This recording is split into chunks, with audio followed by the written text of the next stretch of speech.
Há cerca de 60 milhões de anos, o período Cretáceo chegou ao fim e o planeta entrou na Era Cenozoica. O clima global era quente, os polos estavam sem calotas de gelo e o gradiente de temperatura do Equador aos polos era menos acentuado do que é hoje. Os continentes estavam em movimento, como sempre estão, mas nesse momento a placa indiana se aproximava da Ásia. Nos milhões de anos que seguiram, a colisão dessas placas levaria ao fim do Mar de Tétis, berço dos cetáceos primitivos. Neste mundo, há mais ou menos 50 milhões de anos, a epopeia dos cetáceos começou. Eles protagonizaram um dos episódios mais ilustrativos de reversão da história biológica: o retorno de mamíferos que já haviam conquistado a terra firme para a vida aquática. É isso aí. E essa saga se desenrola em apenas 8 milhões de anos, e é documentada por fósseis que nos contam quais adaptações foram necessárias para ela ser possível. Os cetáceos modernos, incluindo baleias, golfinhos e botos, pertencem à ordem Artiodactyla, os ungulados de dedos pares. E seus parentes vivos mais próximos são os hipopótamos. O ancestral de todos os cetáceos era, portanto, um mamífero terrestre. A resposta para essa transição começa a se desenrolar com os Hauelide, um grupo extinto que viveu no sul da Ásia entre 52 e 46 milhões de anos atrás. O fóssil-chave é o Indo-Rios, um herbívoro um pouco maior que uma cutia, e a análise de seus ossos revela algo crucial. Ele possui um invólucro. O invólucro consiste em uma parede espessa interna no osso timpânico e é considerado o RG dos cetáceos.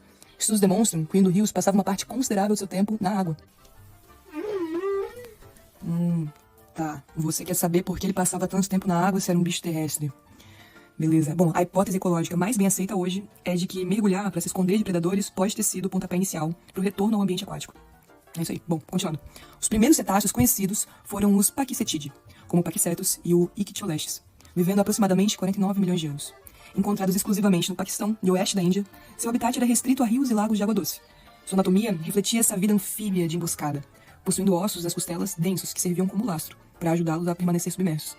Seus olhos eram posicionados juntos e elevados acima do crânio, permitindo que vissem acima da linha d'água.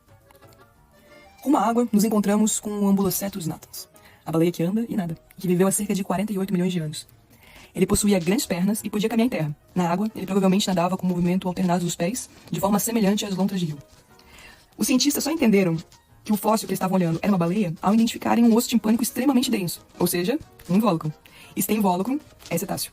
E o Ambulocetus foi uma baleia com membros traseiros funcionais e joelhos, ou seja, uma baleia que podia caminhar e nadar. Total, pô. O impacto dessa descoberta foi insano. O Ambulocetus representava exatamente a forma transicional que os paleontólogos desejavam e que os criacionistas insistiam que jamais seria encontrado no registro fóssil. Bom, mas em direção a um corpo cada vez mais adaptado ao ambiente aquático, o Ambulocetus foi sucedido pela família Hemingtonocetidae, que existiu há cerca de 42 milhões de anos atrás. Estes cetáceos, com cabeças que se assemelhavam a lontras e corpos longos, habitavam baías costeiras. Nesse ponto, o grupo já demonstrava uma mudança no seu modo de natação. Seus membros posteriores eram mais curtos e o corpo havia se alongado, tornando a cauda longa e poderosa.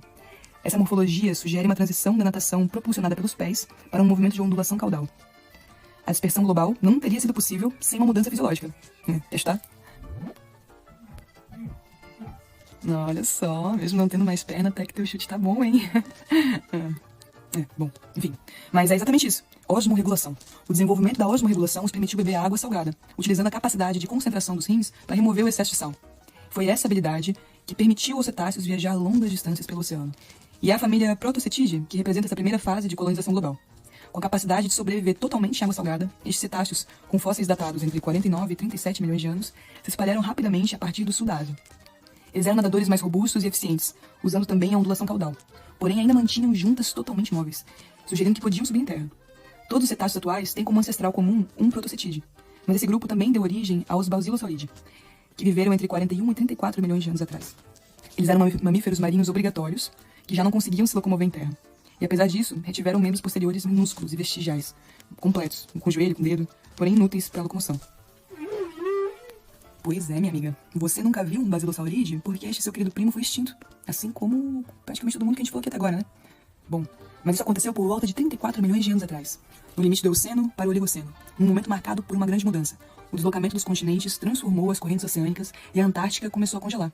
Esse resfriamento global extingue os Basilosauridae, mas dá origem aos cetáceos modernos, os Odontoceti, baleias dentadas, e a você, as Mysticeti, baleias de barbatana. Ambos os grupos desenvolveram cérebros com mais sulcos, uma característica que se correlaciona com maiores habilidades cognitivas, contrastando fortemente com os cérebros relativamente lisos das formas fósseis do Eoceno. O sucesso evolutivo dos cetáceos deve muito à capacidade de osmorregulação, que expandiu drasticamente suas fronteiras de migração. Hoje isso fica evidente em espécies como a baleia de Bart, que cobre cerca de 8 mil a 10 mil quilômetros, e a baleia cinzenta, que realiza uma das migrações mais longas registradas entre mamíferos, percorrendo cerca de 20 mil quilômetros entre o Alasca e o México. E é isso aí. Nossa, nada a ver, pô. Enfim, mas nem tem mais tempo pra falar disso. Por hoje é isso aí. Valeu? Tchau.